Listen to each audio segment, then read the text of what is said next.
বিসমিল্লাহির রহমানির রহিম। Hello everyone, আসসালামু আলাইকুম। সবাই কেমন আছেন? আশা করছি আল্লাহর রহমতে সবাই খুব ভালো আছেন।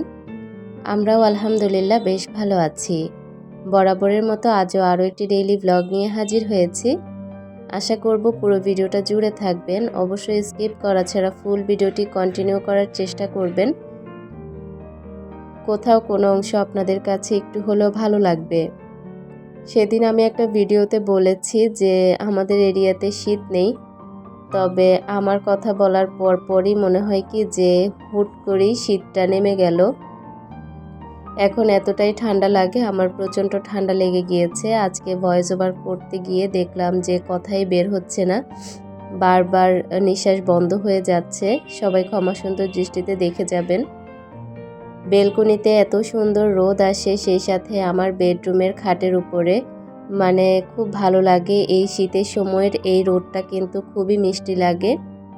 এই রোদে বসে থাকলেও কিন্তু গায়ে জ্বালা করে না, খুব আরাম লাগে। আরও 1 কাপ চা, একটা ডিম পোস্ট, সেই সাথে 3টা খেজুর, এটাই হলো আজকে ডায়েটে আমার সকালের নাস্তা। চাটা তৈরি করেছি অনেকগুলো মশলা দিয়ে, দারুচিনি, তেজপাতা, আদা, সেই সাথে মেথি, জিরা আর কালো জিরা, এগুলো দিয়ে আমি চাটা তৈরি করেছি। চা খাওয়ার পরও মনে হয় আরও আধা ঘন্টা আমি এখানে বসেছিলাম। আমার পাশে আমার 2টা মেয়েও ছিল, কারণ এত সুন্দর রোদ, আমার কাছে এখান থেকে যেতেই ভালো লাগছিল না। বেলকনিতে গাছ আনার পর থেকে আমার মেয়েরা তো এখান থেকে সরছেই না, কারণ ওদের কাছেও আমার মতো গাছ খুব ভালো লাগে। গাছ এখানে যা আছে এগুলো যত্ন করলে হয়তো বা আর একটু হবে, তবে শীতের সময় আমি শীতের কিছু গাছ লাগাবো ইনশাআল্লাহ। এই গাছগুলো এখানে আনার কারণ হচ্ছে আমি আলসেমি করে ছাদে যাই না, আর আমার এত শখের গাছগুলোকেও আমি একটু দেখতে পাই না সারাদিনে, যার কারণে আমি এই গাছগুলো এখানে নিয়ে এসেছি। মাঝে মাঝে একটু দেখা হয়, যেমন দেখা যায় সকালে বেলকনির দরজাটা খুলেই আমি গাছগুলো দেখতে পারি। যখন পানি দেওয়ার দরকার সাথে সাথে পানিও দিতে পারি, তবে ছাদে যাওয়াটা আমার কাছে অনেক ঝামেলার লাগে, এই কারণে ছাদে যাই না, সংসারের কাজে ব্যস্ত থাকি সব সময়। এই কারণে আমি আমার পছন্দের গাছগুলো নিয়ে এসেছি। ছাদে আরও অনেক গাছ আছে, সেগুলোকে আরেকটু যত্ন করব। ভিডিওর শুরুতে আমার প্রিয় আপুদের কাছে ছোট্ট একটি রিকোয়েস্ট করতে চাই, যদি ভিডিওর কোনো অংশ আপনাদের কাছে একটু হলেও ভালো লাগে তাহলে প্লিজ আমার চ্যানেলটিকে সাবস্ক্রাইব করে রাখবেন। পাশে থাকা বেল বাটনের অল অপশনটি প্রেস করে দিবেন, এতে করে যখনই ভিডিও আপলোড করব সবার আগে আপনার কাছে নোটিফিকেশন পৌঁছে যাবে। আপনি চাইলেই সময় সুযোগ করে আমার ভিডিওগুলো দেখে নিতে পারেন। বেলকনির শুধু নিচে গাছ থাকলেই ভালো লাগে না, উপরে কিছু গাছ থাকলেও সেটা ভালো লাগে। উপরে আমি 2টা গাছ রেখেছি, আমার কাছে তক্তা টাইপের কিছু স্টিলের জিনিস ছিল, মানে একদম তক্তা টাইপের, তো সেটাই আমি দিয়ে দিয়েছি, তার উপরে গাছ রেখেছি। আর উপরে একটু পানি দিয়ে দিয়েছি। 2টা ফুলের গাছ, একটা অপরাজিতা লাগিয়েছি আর একটা অন্যরকম একটা ফুলের গাছ, সেটা আমার সঠিক মনে নেই নামটা। 2টা জলপাই একদম পেকে গিয়েছে, এটাকে খাবো এখন, যেহেতু সকালে নাস্তা হালকা করেছি।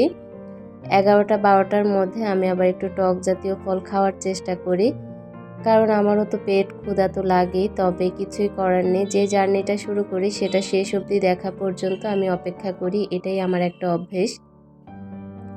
তো আমি 2টা জলপাই খেয়েছি, বেলকনিতে আরও কিছুক্ষণ সময় দিয়েছি। আজকে আমার সংসারে কাজ সেরকম নেই, মানে নেই বললেই চলে, টুকটাক কাজ করলেই হয়ে যাবে। রান্নাবান্না শেষ করলে দেখা যায় সংসারের কাজ সেরকম আর থাকে না।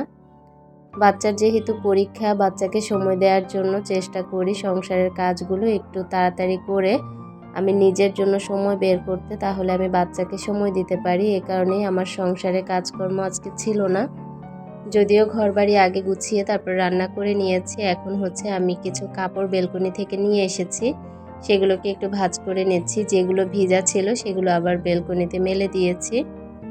এখন বেডটা একটু ভালো করে ঝাড়ু দিয়ে নেব। বিছানাটা ঝাড়ু দিতে দিতে আপনাদের ভাইয়া নিচ থেকে ডাকা শুরু করলো, তো এটা ঝাড়ু দেওয়ার পর নিচে গিয়েছি। যাওয়ার পর দেখলাম যে বড় একটা গাছ কিনেছে আপনাদের ভাইয়া, তো এটা দেখে তো মনটা খুবই ভালো লেগেছে। সে আবার ফুল গাছের জন্য তার শখ নেই, ফল গাছ আর সবজি গাছের জন্য তার অনেক শখ। তো এই যে গাছটা দেখতে পাচ্ছেন, এই গাছটা নিচ থেকে নিয়ে এসেছি ছাদে। বড় একটা গাছ কিনেছে, মাশাআল্লাহ, দেখে তো মনটা খুবই ভালো হয়ে গিয়েছে। এটাকে আবার রিপোর্ট করে নেব একটা বড় ড্রামে। এই গাছটা সম্ভবত অল বড়ই এরকম একটা টাইপের গাছ সম্ভবত। তো আমি শিওর হয়ে আপনাদের সাথে শেয়ার করব। তো বাচ্চা আমাকে বলছিল বড়টা তাকওয়া যে আম্মু আমি তো ফল ধরলে এভাবে টেনে টেনেই নিতে পারবো। আমার আজকের ভিডিওটা অনেকটাই ছোট, অনেক অল্প পরিসরে আজকের ভিডিওটা সাজিয়ে তুলতে পেরেছি। জানি না কার কাছে কেমন লাগবে। সবাই ভালো থাকবেন, সুস্থ থাকবেন। আল্লাহ হাফেজ।